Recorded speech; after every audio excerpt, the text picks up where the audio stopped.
നിമിഷ സഞ്ജയ് ഒരു നടി Suresh ഗോപിക്കെതിരെ election campaign എന്താ പറഞ്ഞെന്ന് പറഞ്ഞുകൊണ്ട് സൈബർ അറ്റാക്ക് ഉണ്ട് മറ്റേതാണ് മറിച്ചാന്ന് പറഞ്ഞുകൊണ്ട് കുറേ സപ്പോർട്ട് ചെയ്യുന്ന പാർട്ടികൾ വന്നിട്ടുണ്ട്. പിന്നെ ഒരുപാട് എഴുതി കുത്തി ഫേസ്ബുക്ക് പോസ്റ്റ് വാട്സപ്പ് മെസ്സഞ്ചർ വഴിയൊക്കെ ഈ സാധനം വരുന്നുണ്ട്. ഈ സുരേഷ് ഗോപിയുടെ ഫാൻസ് എന്ന് പറയുമ്പോൾ അല്ലെങ്കിൽ സുരേഷ് ഗോപി ഇഷ്ടപ്പെടുന്നവരെന്ന് പറയുമ്പോൾ അവർ പ്രത്യേകതരം ആൾക്കാർ തന്നെയാണ്. അവരുടെ ആവശ്യം എന്ന് പറയുന്നത് എന്താണെന്ന് മനസ്സിലായില്ലേ. പിന്നെ ഭരണവിരുദ്ധ വികാരം എന്ന് പറഞ്ഞ സാധനം ഉള്ളതുകൊണ്ട് ഈ പറഞ്ഞ പോലെ എന്തൊക്കെ ചെയ്താലും കുറച്ച് കഴിയുമ്പോൾ ഒരു അഹങ്കാരം ഉള്ളതുപോലെ തോന്നും പാർട്ടിക്കാർക്കൊക്കെ. അത് ചെയ്യുമ്പോൾ അവൻ അങ്ങനെ കളിച്ചാൽ പറ്റത്തില്ല, അവനെ നമുക്ക് താഴെ ഇറക്കണമെന്ന് അടുത്തതിനെ കൊണ്ടുവരും. ഇത് സാധാരണക്കാർ ചെയ്യുന്നൊരു പണ്ടത്ര. എന്നിട്ട് അത് കഴിയുമ്പോൾ എന്താ പറയുക, ഇത് ശരിയല്ല, ഇവന്മാർക്ക് അഹങ്കാരം വേറെ. അതാണ് ഇവിടുത്തെ ഇതുവരെ കോൺഗ്രസും കമ്മ്യൂണിസ്റ്റും മാറി മാറി ഭരിക്കാനുള്ള കാരണം. ഈ പ്രാവശ്യം നിവർത്തികേട് കൊണ്ടും കോൺഗ്രസിൻ്റെ കയ്യിൽ വേണ്ടത്ര സ്ഥാനാർത്ഥികളോ കൊള്ളാവുന്ന പരിപാടികളോ ഇല്ലാഞ്ഞതുകൊണ്ട് കമ്മ്യൂണിസ്റ്റ് പാർട്ടി വീണ്ടും ഭരണത്തിൽ വന്നു. അതിനിടയിൽ സുരേഷ് ഗോപിക്കെതിരെ ഒരു കാര്യം പറയാൻ പാടില്ലെന്നും പറഞ്ഞുകൊണ്ട് ഇറങ്ങി വരുന്നവന്മാരെല്ലാം ഈ സുരേഷ് ഗോപി ഫാൻസ് മണ്ടന്മാരായിരിക്കും. അല്ലാത്തവർക്ക് ആർക്കും ഈ സുരേഷ് ഗോപി ഇഷ്ടപ്പെടാൻ സാധ്യത വളരെ കുറവാണ്. കാരണം അത്ര ഇപ്പോൾ കളികളാണ് പുള്ളിയുടെ ഇരിക്കുന്നത്. ജയിച്ച് വന്നു കഴിഞ്ഞപ്പോൾ തന്നെ പ്രജകളാക്കുകയും ദൈവങ്ങൾക്ക് നന്ദി പറയുകയും ചെയ്യുന്ന ഒരു മണ്ടത്തരമാണ് തലയ്ക്കകത്തൊക്കെ. അപ്പം അത്തരം മണ്ടത്തരങ്ങൾ കാണിക്കുന്ന ആൾക്കാരെ ഒരു ഇലക്ഷനൊക്കെ നിർത്തുന്നത് തന്നെ വലിയ മണ്ടത്തരം. അത് കഴിഞ്ഞാൽ ഇലക്ഷൻ നിന്നിട്ട് അയാൾ ജയിക്കുമ്പോൾ ഉണ്ടാകുന്ന നാണക്കേടെന്ന് പറയുന്നത് സ്വയം മനസ്സിലാക്കാൻ പറ്റാത്തവർ കിടന്നുള്ള ആഘോഷമായി കാണുന്നത്. അത് അവർക്കൊരിക്കലും പിടികിട്ടത്തില്ല. അവർക്ക് എന്താ നടന്നത് വല്ലാത്തവരെ മനുഷ്യരെ ഇതൊക്കെ ചെയ്യത്തുള്ളൂ. അതിനിടയ്ക്ക് ഈ നടിയെ കയറി എന്തെങ്കിലുമൊക്കെ ആൾക്കാർ പറഞ്ഞിട്ടുണ്ട്. അതിനകത്ത് വേറെ സപ്പോർട്ടൊന്നും ചെയ്യേണ്ട ആവശ്യമില്ല. ശരിക്കും പറഞ്ഞവരെ ആ നടിയടക്കം ചുറ്റും കണ്ടു നിൽക്കുന്നവരെല്ലാം അത് ഇഗ്നോർ ചെയ്താൽ മതി. അതിനെപ്പറ്റി സംസാരിക്കുകയും ചെയ്യരുത്. കാരണം അതിനുള്ള യോഗ്യത പോലും അവർക്കില്ല. ശരിക്കും പറഞ്ഞാൽ നിമിഷ സഞ്ജയ്ക്ക് സപ്പോർട്ട് ആവശ്യമുണ്ടെന്ന് വല്ലതും പറഞ്ഞു. നിമിഷ സഞ്ജയ് അത് ഒറ്റയ്ക്ക് നേരിടുന്ന അതിന് പോലും ഉള്ളതില്ല. ശരിക്കും പറഞ്ഞാൽ ഈ ഫാൻസ് എന്ന് പറയുന്ന മണ്ടന്മാരോ അല്ല ഈ പറഞ്ഞ സുരേഷ് ഗോപിയുടെ പുറകെ കൂടിയിരിക്കുന്നവന്മാരോ വിവരം കെട്ടവന്മാരായിരിക്കും എന്നുള്ള കാര്യം യാതൊരു സംശയവും വേണ്ട. പിന്നെ അവിടെ ഇവിടെ ഇരുന്നുകൊണ്ട് ഒരു മൊബൈൽ കിട്ടി, ഇപ്പുറത്ത് മറ്റേ പെൻഷൻ കിട്ടിയില്ല, തരാമെന്ന് വാഗ്ദാനം കൊടുത്തു, ഇങ്ങനെയൊക്കെ പറയുന്ന കുറേ നമ്പറുകൾ കാണിക്കുമ്പോൾ ഗിമ്മിക്സ് കണ്ടിട്ട് ഇപ്പോൾ തമിഴ്നാട് പോലെയൊക്കെ ആയേക്കുക. ടി വി ഒക്കെ മേടിച്ച് കൊടുത്താൽ വോട്ട് ചെയ്യുന്ന ടൈപ്പ് ആൾക്കാരായി മാറിക്കൊണ്ടിരിക്കുന്നത് കേരളത്തിൽ. അപ്പോൾ അവിടെ ചെന്ന് ഈ തൃശ്ശൂരിൽ നിന്ന് ചെന്നിറങ്ങി കുറച്ച് പേരെ സ്വാധീനിച്ചിട്ടുണ്ട്. പിന്നെ പറഞ്ഞാൽ ഈ നാട് മൊത്തം അങ്ങ് നന്നാക്കാൻ പോകുന്ന സുരേഷ് ഗോപിയാണെന്ന് പറഞ്ഞാലോ ഭയങ്കര സംഭവമായിരിക്കും അത്. കേരളം നല്ല ലോകം മുഴുവൻ സുരേഷ് ഗോപിയെ ഒന്ന് പരിഗണിക്കും. അങ്ങനെയാണെങ്കിൽ ഇത് ചുമ്മാ ഇലക്ഷൻ സമയത്ത് ഓരോ കച്ചറകളൊക്കെ കാണിച്ചിട്ടാണ് എല്ലാ പാർട്ടികളും എല്ലാ സ്ഥാനാർത്ഥികളും വിജയിച്ച സ്ഥാനാർത്ഥികളുടെയും കയ്യിലിരിക്കുന്ന നമ്പറുകൾ ചിലതൊക്കെ ഫലിക്കും, ചിലത് ഫലിക്കത്തില്ല. അല്ലാതെ ഇവിടെ വലിയ സംഭവമൊന്നും മറിച്ചിട്ടൊന്നും അല്ല പലരും കയറുന്നു. ഇപ്പോൾ ഈ നാട്ടിലെ റോഡൊക്കെ വളരെ ഭംഗിയാന്നേ. വേറെ ഒരുപാട് ഗവൺമെൻറ് ആശുപത്രികളും എല്ലാം നല്ല ഭംഗിയായിട്ട് നടക്കുന്നുണ്ട്. ഇവിടെ എനിക്കങ്ങനെ വലിയ കുഴപ്പമൊന്നും തോന്നുന്നില്ല. ഇനിയിപ്പോൾ ഏത് ഭരിച്ചാലും അങ്ങനെയൊക്കെ തന്നെയാണ്. പിന്നെ ഈ പ്രാവശ്യത്തെ ഈ കമ്മ്യൂണിസ്റ്റുകാരുടെ ഭരണം വളരെ രസകരമായിരുന്നു. വലിയ കുഴപ്പമൊന്നുമില്ല. പിന്നെ പ്രശ്നങ്ങൾ ഉണ്ടാകുന്നിടത്ത് പ്രശ്നങ്ങൾ പലയിടത്തും ഉണ്ടായിട്ടുണ്ട്. അഴിമതിയും കുറച്ചൊക്കെ നടന്നിട്ടുണ്ടാവും. പക്ഷേ കൂടുതലും അങ്ങനല്ല. റോഡുകൾ എൻ്റെ ജീവിതത്തിൽ ആദ്യമായിട്ട് കേരളത്തിൽ ഇത്രയും നല്ല റോഡ് ഞാൻ കണ്ടത് കേട്ടോ. പല പ്രാവശ്യം ഇതുവഴി യാത്ര ചെയ്തിട്ടുണ്ട്. കൊച്ചിലോട്ട് യാത്ര ചെയ്തിട്ട് ഇത്ര നല്ല റോഡ് ഞാൻ കണ്ടിട്ടില്ല പലയിടത്തും. ഒരുപാട് മിക്ക റോഡും നല്ലതാണ്. അങ്ങനത്തെ കുറേ കാര്യങ്ങളൊക്കെ ചെയ്യുന്നുണ്ട്. പിന്നെ ഈ പറഞ്ഞ പോലെ ഫ്ലഡും കൊറോണയെല്ലാം വന്നപ്പോൾ അത് മാനേജ് ചെയ്തിട്ടുണ്ട്. അതിനോടൊപ്പം ഇത്രയും പുരോഗമനം നടക്കുന്നുണ്ട്. ഭയങ്കര ക്രൈസിസ് സിറ്റുവേഷൻ. അതെല്ലാം കഴിഞ്ഞൊന്ന് ഒന്ന് ലെവലായി വരിക. അതിന് എനിക്കിഷ്ടപ്പെടുന്നത് ഈ പിണറായി വിജയൻ്റെ കർക്കശമായ അല്ലെങ്കിൽ സ്ട്രിക്റ്റ് ആയിട്ടുള്ള ഇടപെടൽ, ഭയങ്കര സ്ട്രോങ് ആയിട്ടുള്ളൊരു ലീഡർഷിപ്പ് ക്വാളിറ്റി എന്നൊക്കെ പറഞ്ഞാൽ ഉണ്ടെന്നേ. ഇതങ്ങനെ ഇല്ലെന്ന് പറയാൻ പറ്റില്ല. ഉമ്മൻചാണ്ടി കിടന്നുകൊണ്ട് നാട് നീളം നിരങ്ങിയ പോലെ അല്ല ഇത്. എല്ലാവരും വിചാരിക്കുന്നത് ഈ കണ്ണിപ്പൊടി ഇടുന്നവരെ ഇവിടെ ഉള്ളവർക്ക് വലിയ ഇഷ്ടമാണ്. ഉമ്മൻചാണ്ടി ആണെങ്കിൽ ഇപ്പോൾ കൊറോണ സമയത്ത് അയക്കും കൊറോണ പിടിച്ചെന്ന് പറഞ്ഞ് ആശുപത്രി കിടക്കുന്ന സീൻ കണ്ടു വന്നേനെ. കാരണം എവിടെയൊക്കെ ഇറങ്ങി ചെല്ലും, ഫ്ലഡിന് അവിടെ ചെന്ന് ഇറങ്ങി നിന്ന് നോക്കും, വെള്ളത്തിൽ കൂടെ നടക്കും, ഒരാളെങ്കിലും വലിച്ചു കയറ്റുന്ന സീൻ ഫോട്ടോ എടുത്ത് വെക്കും. ഇങ്ങനത്തെ ഡ്രാമ കാണിക്കുന്ന ആൾക്കാരാണ് ഈ ടൈപ്പ്. ഈ ഉമ്മൻചാണ്ടിയുടെ പോലത്തെ ആൾക്കാരുണ്ട്. എനിക്കവരെ ഇഷ്ടമല്ല. അതുകൊണ്ടാണല്ലോ മരിച്ചു കഴിഞ്ഞപ്പോൾ കവറിൻ്റെ അടുത്ത് വരെ പരാതിയായിട്ട് വരുന്ന വിഡ്ഢികളെ കണ്ടത്. വേറെ ഏതെങ്കിലും ഒരു ബോധമുള്ള മനുഷ്യൻ മരിച്ചാൽ ആരും അവിടെ വരത്തില്ല. അങ്ങനെ അവർ പഠിപ്പിക്കത്തില്ല, അല്ലെങ്കിൽ അങ്ങനെ ഒരു ചിന്താഗതി ഉള്ളവർ അവരെ ഫോളോ ചെയ്യത്തില്ല. ഉള്ള കാര്യം പറയാമല്ലോ. മരിച്ചു കഴിയുമ്പോൾ പരാതികളും അപേക്ഷകളും കൊണ്ട് കവറിൻ്റെ അവിടെ കൊണ്ട് വെക്കുക, മകൻ നിന്ന് അതിനൊക്കെ വലിയ കോമഡി കാണിക്കുക. ഇതൊക്കെ കാണുമ്പോൾ ശരിക്കും തന്നെ അയ്യെന്ന് വെക്കാൻ തോന്നും. പക്ഷേ ഈ നാട്ടിലുള്ളവർക്ക് ഇത് മനസ്സിലാകത്തില്ല. അപ്പോൾ തീരെ ബുദ്ധിമുട്ടില്ലാത്തവർ നിമിഷ സഞ്ജയ് അറ്റാക്ക് ചെയ്യുമ്പോൾ അത് അവിടെ തന്നെ ഇഗ്നോർ ചെയ്ത് അവരവരുടെ കാര്യം നോക്കി പോകാന്നുള്ളതേ ഉള്ളൂ. ഇത് സ്ഥിരം സംഭവിച്ചുകൊണ്ടിരിക്കുന്നത് ഇവിടെ. അത് വലിയ കാര്യമാക്കരുത്. അതിനൊന്നും പ്രതികരിക്കേണ്ട ആവശ്യം പോലും ഉണ്ടെന്ന് എനിക്ക് തോന്നുന്നില്ല. സത്യം പറഞ്ഞാൽ അവർ ആവശ്യപ്പെടുന്നുണ്ടോ അങ്ങനെ വല്ലതും? നിമിഷ സഞ്ജയ് തന്നെ പറയുന്നതല്ല, എനിക്ക് സപ്പോർട്ട് ആവശ്യമില്ല. ഈ പൊട്ടന്മാരെ എനിക്ക് മനസ്സിലാവുന്നുണ്ട്. ഇവന്മാർ വിഡ്ഢികളാണെന്ന് എനിക്കറിയാം. അവർക്ക് വേറൊരു മാർഗ്ഗമില്ല, അല്ലെങ്കിൽ അവർക്ക് വേറെ കാര്യം മനസ്സിലാകാത്തവനായതുകൊണ്ടാണല്ലോ ഇപ്പോൾ ഇങ്ങനെ ഒരു സംഭവം നടക്കുന്നത്. സുരേഷ് ഗോപി ജയിക്കുമ്പോഴേ അറിയാം പ്രശ്നമുണ്ട്, അല്ലാതെ ചുമ്മാ അല്ലത്. അതൊരു കുഴപ്പമാണ്. അതിപ്പോൾ ഈ വികാരത്തെ മുതലെടുത്തതോ അല്ലെങ്കിൽ അവിടെ ഇവിടെയൊക്കെ ചെന്ന് ഓരോ വാഗ്ദാനങ്ങൾ കൊടുത്തതോ എല്ലാം കൂടെ കൂട്ടിക്കുഴച്ച് നോക്കിയാൽ അങ്ങനെ സംഭവിക്കാൻ സാധ്യതയൊക്കെ ഉണ്ട്.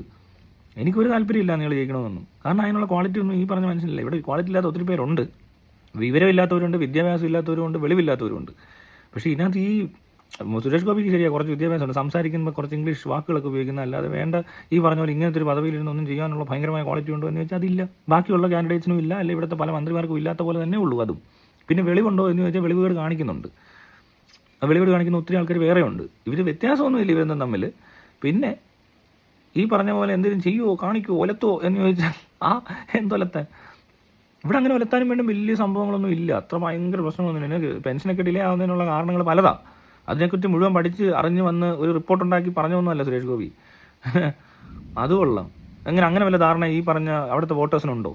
ഈ വോട്ട് ചെയ്ത് സുരേഷ് ഗോപി ജയിപ്പിച്ചവർക്കറിയാവോ എന്തുകൊണ്ടായിരിക്കും ഇതിന് ഡിലേ വന്നതെന്ന് കൃത്യമായ ഒരു സ്ഥലം കണ്ടെത്തിയിട്ടുണ്ടോ? ഈ അഖിൽമാരാർ വന്നിരുന്ന പീഡന കഥ പറയുന്ന പോലല്ലേ സുരേഷ് ഗോപി ഓരോ സ്ഥലത്തിന് ഓരോന്ന് പറഞ്ഞത്? അല്ല, അവിടെ ഒന്നും എനിക്കൊരാളെ കണ്ടെത്താൻ പറ്റിയില്ല ഇതിൻ്റെ ഡിലേ വരാണ്ടായ കാരണം, അല്ലെങ്കിൽ ഇനി ഒരിക്കലും ഡിലേ വരാതിരിക്കാൻ എന്ത് കറക്റ്റീവ് മെഷറാണ് എടുക്കുന്നത്, ഇതിനൊരു സൊല്യൂഷൻ ഉണ്ടോ, ഇതാണ് അതിൻ്റെ പെർമനന്റ് സൊല്യൂഷൻ, ഇനി മുതൽ ഇത് ഒരിക്കലും നടക്കത്തില്ല എന്ന് ഒരാളും പറഞ്ഞ് ഞാൻ കേട്ടിട്ടില്ല. കേരളത്തിൽ അങ്ങനെ സംഭവം നടക്കത്തില്ല. അങ്ങനെ പറയാനും വേണ്ട ബോധമുള്ള ഒരുത്തം പോലും ഇല്ല. അങ്ങനെ ഇന്നവരെ കേട്ടിട്ടുണ്ട് എവിടെയെങ്കിലും ഇതോടെ തീരുവാണ്, ഇനി ഇങ്ങനെ ഒരു വിഷയം ഇവിടെ ഉണ്ടാകത്തില്ല എന്ന് തീർത്ത് പറയാൻ? അങ്ങനെ ആരും പറഞ്ഞില്ല. പോട്ടെ, ഇതെങ്ങനെ സംഭവിച്ചെന്നുള്ളതിൻ്റെ ഒരു സ്റ്റഡിയോ അങ്ങനെ വല്ല നടന്നത്, അങ്ങനെ വല്ലതും വന്ന് അവതരിപ്പിച്ചിട്ടുണ്ടോ ആരെങ്കിലും?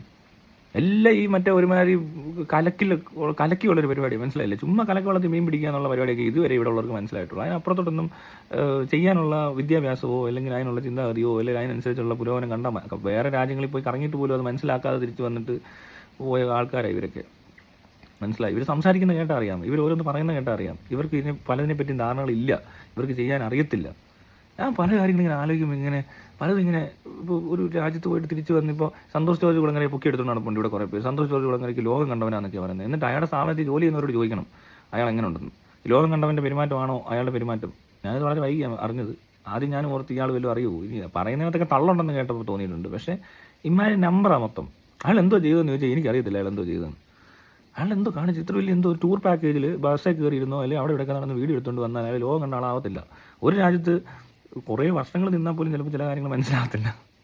എല്ലാം ആഹാരം പോലും കഴിക്കാൻ പറ്റത്തില്ല അവിടുത്തെ. എന്നിട്ടാണ് പറയുന്നത് ഇതാണ്ട് കണ്ടിട്ട് പഠിച്ചു പോലും. എന്നിട്ട് എന്താ ചെയ്തത്? ഇതുവരെ എന്തെങ്കിലും ചെയ്തു? പുള്ളിയുടെ സാധനങ്ങൾ കാണിക്കുന്നതും അല്ലെങ്കിൽ പുള്ളിയുടെ ബിസിനസ് ഡെവലപ്പ് ചെയ്യുന്നതും അല്ലാതെ നാട്ടുകാർക്ക് വേണ്ടിയിട്ട് എന്ത് ചെയ്തെന്ന് ചോദിച്ചാൽ എനിക്കറിയത്തില്ല. അങ്ങനെ ഒരു സാധനം പോലും കാണിക്കാത്ത ആൾക്കാരൊക്കെ പൊക്കിയെടുത്ത് തലേ വെക്കുക. എന്നിട്ട് അയാളെ വിദ്യാഭ്യാസം വകുപ്പിലാണ്ട് കൊണാണ്ടറാക്കാൻ പോവുക. എന്ത് വിദ്യാഭ്യാസം? ലേബർ ഇന്ത്യ എന്ന് പറയുന്നത് ഒരു ട്യൂഷൻ പഠിപ്പിക്കുന്ന ടീച്ചറുടെ ക്വാളിറ്റിയുള്ള ഒരുതരം പുസ്തകം ഉണ്ടാക്കി വിട്ടിട്ടുണ്ട്. അത് ഒരിക്കലും ആ ഒരു കറക്റ്റ് സിസ്റ്റത്തിനെ സോൾവ് ചെയ്യുന്നതോ അല്ലെങ്കിൽ അതിന് കറക്റ്റ് ചെയ്യുന്നതായിട്ട് ഒരു സാധനമല്ല. അതിനിടയിൽ ഒരു ബിസിനസ്സാണ് പുള്ളി ചെയ്തേക്കുന്നത്, അല്ല അതൊരു കറക്ഷൻ അല്ല. അങ്ങനെയുള്ള ഒരാളെ ഒന്നും പൊക്കി പിടിച്ച് നടക്കേണ്ട ആവശ്യമൊന്നുമില്ല. പിന്നെ വിദേശ രാജ്യങ്ങളിൽ പോയിട്ട് ഇങ്ങോട്ട് നോക്കി കുറ്റം പറയുന്നുണ്ട്. ഇവിടെ അങ്ങനെ ആയിരുന്നെങ്കിൽ അവിടെ അങ്ങനെയാണ്, ഇവിടെ ഇങ്ങനെയല്ല, ഇവിടെ അങ്ങനെയല്ല, ഇവിടെ അങ്ങനെയല്ല എന്ന് പറഞ്ഞിട്ട് ഇതിനെന്താ ഒരു കറക്റ്റ് മെഷർ പറയാത്തേ? അല്ല എന്തെങ്കിലും ചെയ്തോ? ഏതെങ്കിലും ഒരു സാധനം ചെറിയതെങ്കിലും കറക്റ്റ് ചെയ്തിട്ടുണ്ടെങ്കിൽ കുഴപ്പമില്ല. ഓക്കെ, ഇങ്ങനെ ഒരു മാറ്റം ഇവിടെ കൊണ്ടുവന്നു. ആ മാറ്റം കൊണ്ടുവന്ന ആളുകളാണ്. ഇയാൾ പുറത്ത് പോയിട്ട് വന്നപ്പോൾ കുറേ മാറ്റങ്ങൾ ഇവിടെ വരുത്തി. ഈ ഓഫീസുകളിൽ അല്ലെങ്കിൽ ഇവിടുത്തെ ബാങ്കിങ്ങിൽ അല്ലെങ്കിൽ ഇവിടുത്തെ ഇൻഷുറൻസ് കമ്പനികളിൽ അല്ലേ വേണ്ട ഇവിടുത്തെ വിദ്യാഭ്യാസ സംവിധാനത്തിൽ മാറ്റങ്ങൾ വരുത്തിയ ഒരാളെന്ന് പറഞ്ഞുകൊണ്ട് ഇത് അവിടെ ഇവിടെ നിന്ന് സ്റ്റേജിൽ നിന്ന് ഓരോ കുണച്ച വർത്താനം പറഞ്ഞിട്ട് വലിയ ഡയലോഗ് അടിക്കുന്ന ഒരാളെന്നുള്ളതല്ല. അതിന് അപ്പുറത്തോട്ടൊന്നും പോകുന്നില്ല. ഞങ്ങോട്ട് ചെന്നാൽ എന്തോ ചെയ്യാനോ? ഒന്നും ചെയ്യാനും ഇല്ല. എന്താ ലേബറിൻ്റെ എടുത്ത് കൊടുക്കുമോ എല്ലാവരുടെയും പഠിക്കാൻ? സിലബസ് ഒക്കെ ഉണ്ടാക്കുന്നവർ വേറെ ആൾക്കാർ തന്നെ, അത് ഇവനൊന്നും അല്ല. സിലബസ് എല്ലാം കഴിഞ്ഞിട്ട് അവസാനം അതും ഒരു കറക്റ്റഡ് സിലബസിനകത്ത് ഇരുന്നുകൊണ്ട് അതിനകത്ത് പരീക്ഷ പാസ്സാക്കാനുള്ള ഒരു പുസ്തകം ഉണ്ടാക്കി വിടുന്നു എന്ന് പറയുന്നത് അത്ര വലിയ കാര്യമായിട്ടൊന്നും എനിക്ക് തോന്നിയിട്ടില്ല. പിന്നെ ഈ രാജ്യം മുഴുവൻ സഞ്ചരിച്ചത് ഇങ്ങനെ 10 ദിവസം പോയി 10 എടുത്ത് നിൽക്കാൻ ആർക്ക് കാശുള്ളവർക്കൊക്കെ പറ്റുന്ന കാര്യമാണ്. അത് എന്തോ ഇവിടെ ടൂർ പാക്കേജ് എടുത്തിട്ട് പോകുന്നു. എന്നിട്ട് അവിടെ ചെന്നിട്ട് ഓരോ പല പല പുസ്തകങ്ങളിൽ നിന്ന് വായിച്ചിട്ട് ഒരു സ്ക്രിപ്റ്റ് ഉണ്ടാക്കിയിട്ട് അത് വീഡിയോയിൽ പറഞ്ഞ് ഓരോ രാജ്യത്തെ പറ്റി ഓരോന്ന് പിന്നെ ഓരോ കഥകൾ അവിടുത്തെ അവനെ കണ്ട് ഇവനെ കണ്ട് അവൻ ഇങ്ങനെ പറഞ്ഞു പറയുന്ന ഓരോ കഥകൾ. അല്ലാതെ വേറെ എന്തോ എക്സ്പ്ലോർ ചെയ്യുക എന്ന് പറഞ്ഞാൽ അയാൾ പോയി കണ്ടെത്തിയൊന്നുമല്ലല്ലോ. അമേരിക്ക കണ്ടുപിടിച്ച ആൾ ഇയാളൊന്നുമല്ലോ. ഓൾറെഡി അറിയാവുന്ന കാര്യങ്ങൾ തന്നെ വീഡിയോയിലൂടെ വീണ്ടും വന്ന് വേറെ എവിടെ നിന്നൊക്കെ വായിച്ചിട്ട് എഴുതി പിടിപ്പിച്ച ആൾക്കാരല്ല. അല്ലാതെ സ്വന്തമായിട്ടൊന്നും അല്ല പലതും നടന്നേക്കുന്നത്. ഇതൊക്കെ നേരത്തെ കണ്ടിട്ടുള്ള എല്ലാവരും. മനസ്സിലായോ? അല്ലെങ്കിൽ ഇയാളായിട്ട് മാത്രം ചെയ്ത് എന്തെങ്കിലും പ്രത്യേക സംഭവം ഉണ്ടോ എന്ന് ചോദിച്ചാൽ അതിനുള്ള സൗകര്യമൊന്നും പുള്ളിക്കില്ല. മനസ്സിലായി? ഭയങ്കര അഡ്വഞ്ചറസ് ആയിട്ടൊന്നും ചെയ്യാനുള്ള ഒരു ഐറ്റം അല്ലത്. ഇപ്പം മറ്റേ എന്താ ഹിച്ച് ഹൈക്കിംഗ് നൊമാഡ് എന്ന് പറഞ്ഞൊരു പയ്യൻ പോയിട്ട് അവനെ BBC-ലൊക്കെ കാണാൻ പറ്റി. അവനെ ട്രാവൽ ചെയ്യുന്നവനാണ്. ഇയാളൊന്നും ഒരാളും വിളിച്ചിട്ടില്ല അങ്ങോട്ടൊന്നും. ആരും കണ്ടിട്ട് പോലുമില്ല. പക്ഷെ ഒരു പുതുമേ ഇല്ല. അതുകൊണ്ട് മനസ്സിലായോ? അങ്ങനെ വല്ല സംഭവം ചെയ്ത ആളാണ് ഇവിടെ ഇരിക്കത്തില്ല. കേരളത്തിൽ അവിടെ ഇവിടുത്തെ മൈക്കും പിടിച്ചുകൊണ്ടിരുന്ന തള്ളാചാരിക്കത്തില്ല അയാൾ ചെയ്തുകൊണ്ടിരിക്കുന്നത്. പിന്നെ കാശ് മുടക്കിയിട്ട് അടുത്ത് ചന്ദ്രയാനോ ചന്ദ്രനിലോട്ടും കണ്ടല്ലോ മാസിലോട്ടും കണ്ട് വിടുന്ന ആൾക്കാരുടെ കൂട്ടത്തിൽ പോകും എന്ന് പറയുന്നു. അത് നടക്കാനൊന്നും പോകുന്നില്ല മിക്കവാറും. അവസാനമാകുമ്പോൾ ഇയാളെ ചെക്ക് ചെയ്ത് വരുമ്പോൾ ഇയാൾക്ക് പോകാൻ പറ്റാത്ത അവസ്ഥയായിരിക്കും. അല്ല നിങ്ങൾ നോക്കൂ. പിന്നെ ഇത് പറച്ചില്ല, ഇത് തള്ള. പിന്നെ അതിനകത്തൊക്കെ ആപ്ലിക്കേഷൻ കൊടുക്കുന്ന പോലെ 100 പേര് കൊടുത്ത് 1000 പേര് കൊടുത്ത് കാണാം. അതിനകത്ത് ഒരാളായിരിക്കും ചിലപ്പോൾ. ഇയാളെ എടുത്തുകൊണ്ട് പോകത്തില്ല. അല്ലെ നോക്കൂ. അത് പോകുന്നതായിട്ട് അവർ പറയും തൊപ്പി ഉണ്ടാകാൻ പറ്റത്തില്ലെന്ന് പറയും. അതാണ് സംഭവിക്കാൻ പോകുന്നത്. അതിന് ഇവിടെ കിടന്നുകൊണ്ട് ഇങ്ങനത്തെ ഓരോ ഗിമ്മിക്സ് ആണ്. മനസ്സിലായില്ല? ഇതൊക്കെ പലതും ഗിമ്മിക്സ് ആണെന്ന് മനസ്സിലാവണം. പിന്നെ അവിടെ ഇവിടെയൊക്കെ പോയി മറ്റേ ഇതാണ് ഊട്ടി എന്ന് പറഞ്ഞുകൊണ്ട് ആ ഊട്ടിയിലെ ട്രെയിനിലും കയറി അവിടുത്തെ 4 ഡെസ്റ്റിനേഷനിൽ പോയി ഫോട്ടോ എടുത്ത് വീഡിയോ എടുത്തിട്ട് കഥ പറഞ്ഞു. ഇവിടെ ഊട്ടിയിലെല്ലാവരും പോയി കാണും. പക്ഷെ ഇയാൾ പോയ പല സ്ഥലത്തും പോകാൻ പലർക്കും സാമ്പത്തികമായിട്ടുള്ള ബുദ്ധിമുട്ടുകൾ കൊണ്ടും ഒക്കെ നടന്നു കാണത്തില്ല. പക്ഷേ ഇതിൽ കൂടുതൽ അന്നും ട്രാവൽ ചെയ്യുന്നവരുണ്ട്. മനസ്സിലായി. അവരാരും ഇത് ബിസിനസ് ആക്കിയില്ല എന്നതുകൊണ്ട് അയാൾ ആ ബിസിനസ് പാറ്റേൺ ആണ് കാണിക്കുന്നതെങ്കിൽ കൊള്ളാം. അയാൾ അതല്ല പറയുന്നത്. പക്ഷേ അയാൾ പറയേണ്ടത് അയാൾ ഇതെങ്ങനെ ബിസിനസ് ആക്കി അതിനെപ്പറ്റിയാണ് പഠിപ്പിക്കുന്നതെങ്കിൽ കൊള്ളാം. പക്ഷെ അത് മാത്രം പുള്ളി പറയുന്നില്ല. വേറൊരുത്തിന് രക്ഷപ്പെട്ട് പോരെന്നുള്ള ഉദ്ദേശമാണോ ആവോ? പക്ഷേ അതിൻ്റെ ഒന്നും ആവശ്യമില്ല. ഇപ്പോൾ എല്ലാവരും ട്രാവൽ ചെയ്യുന്നുണ്ട്. സുജിത് ഭക്തനെ പോലത്തവരൊക്കെ സുജിത് ഭക്തന് ഇങ്ങനെ പോകാറുണ്ട്. പക്ഷേ ആരും അങ്ങനെ വേറൊരു കൊള്ളാവുന്ന സ്ഥലത്ത് പ്രത്യക്ഷപ്പെടാൻ പറ്റിയിട്ടില്ല കേട്ടോ. ഹിച്ച് ഹൈക്കിംഗ് നൊമാഡ് മാത്രമേ ഉള്ളൂ ഒരു വെറൈറ്റി ആയത് ഇവിടെ. അവൻ പോയതും കാണിച്ചതൊക്കെ വേറെ തന്നെയാണ് കേട്ടോ. അവനെ കൊള്ളാവൻ. അതുപോലെ തന്നെ പുള്ളിക്കാരൻ്റെ പാർട്ണറായിട്ടുണ്ടാകുന്ന ആ കൊച്ചിൻ്റെ പേര് ഞാൻ പെട്ടെന്ന് മറന്നുപോയി. എന്തോ ഒരു അയ്യോ, ആ പെൺകൊച്ചും ട്രാവൽ ചെയ്യുന്ന വേറെ സ്ഥലത്തൂടെയൊക്കെ പോയിട്ട് ഈ പറഞ്ഞ പോലെ ഏതോ മുല കാണിച്ച സീനൊക്കെ ഫോട്ടോ എടുക്കുന്നതൊക്കെ വെറൈറ്റി ആണ്. അത് വേറൊരു സാധനം. അയ്യോ, ആ കൊച്ചിനെ എനിക്ക് നേരിട്ട് കണ്ട് പരിചയമുണ്ട്. അതിൻ്റെ ഒരു ഇൻ്റർവ്യൂ ഒക്കെ മാക്ക് എടുത്ത അതിൻ്റെ പേര് പക്ഷേ പെട്ടെന്ന് എനിക്ക് കിട്ടുന്നില്ല. നല്ലൊരു കൊച്ചാണ് കേട്ടോ. ഭയങ്കര പാവം, നല്ലതായിട്ട് ഇടപെടാൻ അറിയാവുന്ന ഒരു, പിന്നെ വലിയ ഭയങ്കര ലോകവിവരമൊന്നുമില്ല. ഈ സന്തോഷ് ജോർജ് കുളങ്ങര പല പുസ്തകങ്ങളിലും പല ഡോക്യുമെൻ്ററികളും എല്ലാം ആ രാജ്യത്തിൻ്റെ പല എന്താ പറയുക പത്രങ്ങളൊക്കെ എടുത്ത് വെച്ചിട്ട് അങ്ങനത്തെ കലക്കൊന്നും കലക്കാൻ അറിയത്തില്ല. എന്നാൽ ആ കൊച്ചു വളരെ നാച്ചുറലായിട്ട് തന്നെ സംഭവിച്ച് അതിനറിയാവുന്ന പോലെയൊക്കെ പറഞ്ഞു പോകുന്ന ഒരാളാണ്. അല്ലാതെ ഇമാതിരി നമ്പറൊന്നും അല്ല. മനസ്സിലായോ നിങ്ങൾക്ക് എന്താ വ്യത്യാസമെന്ന്? അതായത് ഇപ്പോൾ എനിക്കാണെങ്കിലും ചില സ്ഥലങ്ങളിൽ പോയി നിന്നാൽ അതിനെപ്പറ്റി അവിടെ ഇരുന്ന് കിട്ടുന്നതും പോരാത്തതിന് അവിടുത്തെ പത്രങ്ങളോ അല്ലെങ്കിൽ ഇവിടുത്തെ വാർത്തകളോ അല്ലെങ്കിൽ ഇതിന് മുമ്പ് അവിടെ പോയവരുടെ ഗ്രന്ഥങ്ങളോ അല്ലെങ്കിൽ ഇപ്പോൾ പിന്നെ ഈസിയാണ് യൂട്യൂബിലും അല്ലാതെ ഗൂഗിളിലൊക്കെ ഒരുപാട് ഇൻഫർമേഷൻസ് അവൈലബിൾ ആയിരിക്കും. അവിടെയൊക്കെ ചെന്ന് ഞാൻ പറഞ്ഞ പോലെ പറയുമ്പോൾ മലയാളം മാത്രം അറിയാവുന്ന അതിനപ്പുറത്തോട്ടൊരു ലോകം കണ്ടിട്ടില്ലാത്ത മനുഷ്യരുടെ മുന്നിൽ ഇത് അവതരിപ്പിക്കുമ്പോൾ ഇയാൾ ഭയങ്കര മഹാൻ എന്ന് തോന്നിയതല്ലാതെ അതിനപ്പുറത്തോട്ടൊന്നും തോന്നുന്നു ഞാൻ കണ്ടിട്ടില്ല കേട്ടോ. അങ്ങനെയാണ് നമ്മൾ വേറെ പത്രത്തിൽ ഇത് വായിച്ചറിഞ്ഞാൽ ഇതൊന്നും അങ്ങനെയൊന്നും സംഭവിച്ച ആളൊന്നും അല്ല. നിങ്ങൾക്ക് ഇതിൻ്റെ ഡയറക്ഷനും സ്ക്രിപ്റ്റും ഒന്നും മനസ്സിലാവുന്നില്ലെന്നുള്ളത് കൊണ്ട് മാത്രം പൊക്കിയെന്നേ ഉള്ളൂ ഇയാളൊക്കെ. ഈ പറഞ്ഞുകൊണ്ടിരുന്നെങ്കിൽ അത് പറഞ്ഞത് ശരിയായില്ല. എന്താണെങ്കിലും നിമിഷ സഞ്ജയ് ഇത് കെയർ ചെയ്യേണ്ട ആവശ്യമേ ഇല്ല. ഈ പൊട്ടന്മാർ അങ്ങനെയുള്ളവന്മാരാണ്. പൊട്ടന്മാരുടെ ഒരു നേരം അവനെ കണ്ടുപിടിച്ച പോലത്തെ ഒരു സംഭവം നടന്നിട്ടുണ്ട് എന്ന് പറഞ്ഞുകൊണ്ടൊന്നും ക്വാളിറ്റി ഒന്നും പോകേണ്ട ആവശ്യമൊന്നുമില്ല. ഇവന്മാരങ്ങനെയാണ്. അതിനകത്ത് എനിക്ക് മനസ്സിലായത് അവർ പറഞ്ഞത് നന്നായി, ഒരു രീതിയൊക്കെ കൊള്ളാം, നടി കൊള്ളാം അല്ലേ, ശരിയല്ലേ? സുരേഷ് ഗോപിയുടെ മോനാണ്ട് വന്നിട്ട് ആണ്ട് വീഡിയോ ഇട്ടിട്ട് എല്ലാവരും ഭയങ്കരമായ മറുപടി എന്ത് എനിക്കറിയത്തില്ല. അവൻ പിന്നെ അങ്ങനെ വലിയ മോശമായിട്ടൊന്നും സംസാരിച്ചില്ല ഇവരെ പറ്റി. അവരുടെ കാര്യം പറഞ്ഞു, ഞങ്ങളെ അങ്ങനെ കാര്യം പറഞ്ഞെന്നൊക്കെ ചെറുക്കാൻ പറഞ്ഞിട്ടുള്ളൂ. അല്ലാതെ വലിയ സംഭവം ഒന്നും അവിടെ പറഞ്ഞിട്ടില്ല. അതിൻ്റെ ആവശ്യമില്ല പറഞ്ഞു കഴിഞ്ഞാൽ. അത് അവൻ്റെ ആവശ്യമായിരിക്കും. പക്ഷേ നിമിഷ സഞ്ജയെ സംബന്ധിച്ചിടത്തോളം ഒരു സപ്പോർട്ടിൻ്റെ ആവശ്യവുമില്ല. ഇതിന് പ്രതികരിക്കുകയാണെങ്കിലും പ്രതികരിക്കാം, രസത്തിന് പ്രതികരിക്കാം. ഈ പൊട്ടന്മാരെ വെറുതെ പ്രതികരിച്ച് അവന്മാരെ ഇളക്കാമെന്നുള്ള അല്ലാതെ വേറെ പ്രത്യേകിച്ച് പ്രയോജനമൊന്നും അതുകൊണ്ട് ഉണ്ടാകാൻ പോകുന്നില്ല.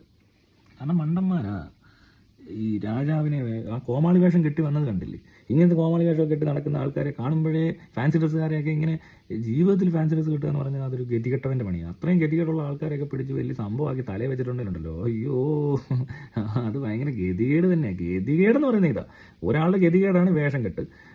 പിന്നെ ഇതാ കണ്ടില്ലേ, ദൈവങ്ങളെയൊക്കെ വിളിച്ച് നന്ദി പറയുക, ആ ഏതോ അമ്മയെന്നൊക്കെ പറയുന്നത് ആരാ ഇതൊക്കെ? ഇവരൊക്കെയാണ് ഞങ്ങൾക്ക് വോട്ട് ചെയ്തത് അല്ലല്ലോ. ആ വോട്ടേഴ്സ് എല്ലാം അവർക്കൂടെ നന്ദി പറഞ്ഞിട്ടുണ്ട്. ഇല്ലായിരിക്കും, അങ്ങനൊന്നും അല്ല, എന്നാലും പറയുന്ന കേട്ടല്ലേ ഭയങ്കര രസമാണ്.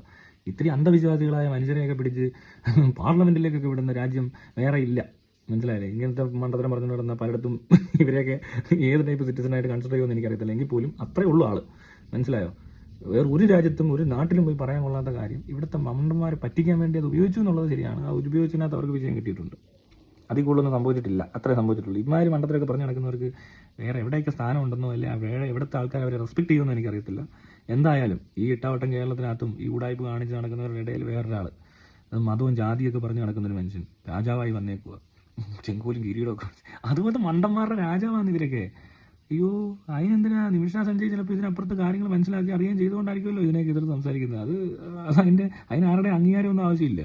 അല്ലെങ്കിൽ ഇവിടെ ഉള്ളവന്മാർ കിടന്ന് തെറി വിളിക്കുകയോ സൈബർ അറ്റാക്ക് എന്ന് പറഞ്ഞ പരിപാടി നടത്തിയാലോ അതും നമ്മൾ ഗവനിക്കേണ്ട ആവശ്യമേ ഇല്ല. അത് ശ്രദ്ധിക്കേണ്ട ആവശ്യം പോലും ഇല്ല.